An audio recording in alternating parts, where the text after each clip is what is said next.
ஒரு மகிழ்ச்சியான செய்தி. இதயம் நல்லெண்ணெயின் விலை லிட்டருக்கு ரூபாய் 105 குறைஞ்சிருக்கு.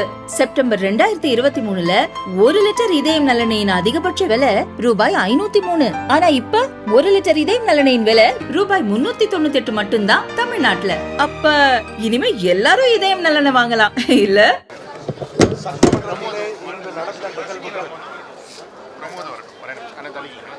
இன்னும் ஆளுநர் அவர்கள் தமிழக அரசோடு கருத்து முரண்பாடோடு இருக்கிறார் என்பதை புரிந்து கொள்ள முடிகிறது. ஆளுநர் அவர்களுக்கு தமிழ்நாட்டின் வளர்ச்சி மீது இன்னும் எண்ணம் வரவில்லை என்பதைத்தான் இன்றைய நிகழ்வுகள் காட்டுகிறது. அண்ணா பல்கலைக்கழகத்தினுடைய நிகழ்வை பற்றி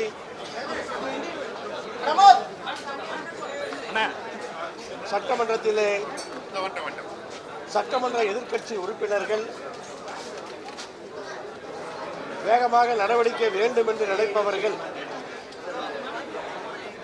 அவர்களுடைய எதிர்ப்பையும் கருத்தையும் பதிவு செய்வது அவர்களுடைய உரிமை. அதை பதிவு செய்த பின்னால் கவர்னர் தன்னுடைய உரையை வாசித்திருக்கலாம். சபாநாயகரிடத்திலே பொறுப்பை கொடுத்து சபையை அமைதிப்படுத்தியிருக்கலாம். அதற்கெல்லாம் எந்த முயற்சியும் செய்யாமல் கடைசியில் இசைக்க வேண்டிய நாட்டுப்பண்ணை அப்போதே இசைக்க வேண்டும் என்று வலியுறுத்தி பேசினார்.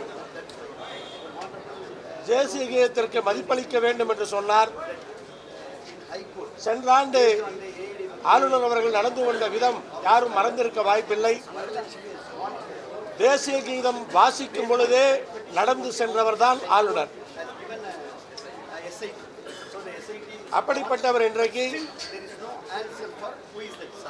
பிரபா அறிக்கையை படிப்பதற்கான அந்த எண்ணம் இல்லாமல் சபையை விட்டு செல்ல வேண்டும் என்ற எண்ணத்தோடு இருப்பது போலத்தான் தோன்றுகிறது. தொடர்ந்து ஆளுநர் அவர்கள் இந்த நிலையை கடைபிடித்தால் தமிழ்நாட்டினுடைய வளர்ச்சி பாதிக்கும். தமிழ்நாட்டில் உள்ள பல்கலைக்கழகங்கள் பல பல்கலைக்கழகங்களுக்கு துணைவேந்தர் நியமிக்காமலே இருக்கிறார் ஆளுநர். அவருக்கு அது சின்ன விஷயமாக இருக்கலாம். ஆனால் பல்கலைக்கழகங்களுடைய செயல்பாடுகள் பாதிக்கப்படுகிறது. மாணவர்களுடைய கல்வி பாதிக்கப்படுகிறது. பல பல்கலைக்கழகங்கள் நிர்வாகமே நடத்த முடியாத நிலையில் இருக்கிறது. ஆளுநர் அவர்கள் உடனடியாக துணைவேந்தர்களை அனைத்து பல்கலைக்கழகங்களுக்கும் நியமிக்க வேண்டும். தமிழ்நாடு அரசோடு இந்த முரண்பாடான போக்கை அவர் தவிர்க்க வேண்டும். அண்ணா பல்கலைக்கழகத்திற்கு துணைவேந்தர் நியமிக்காதது கூட ஒரு கட்டுப்பாடின்மைக்கு காரணமாக இருக்க வாய்ப்பு இருக்கிறது.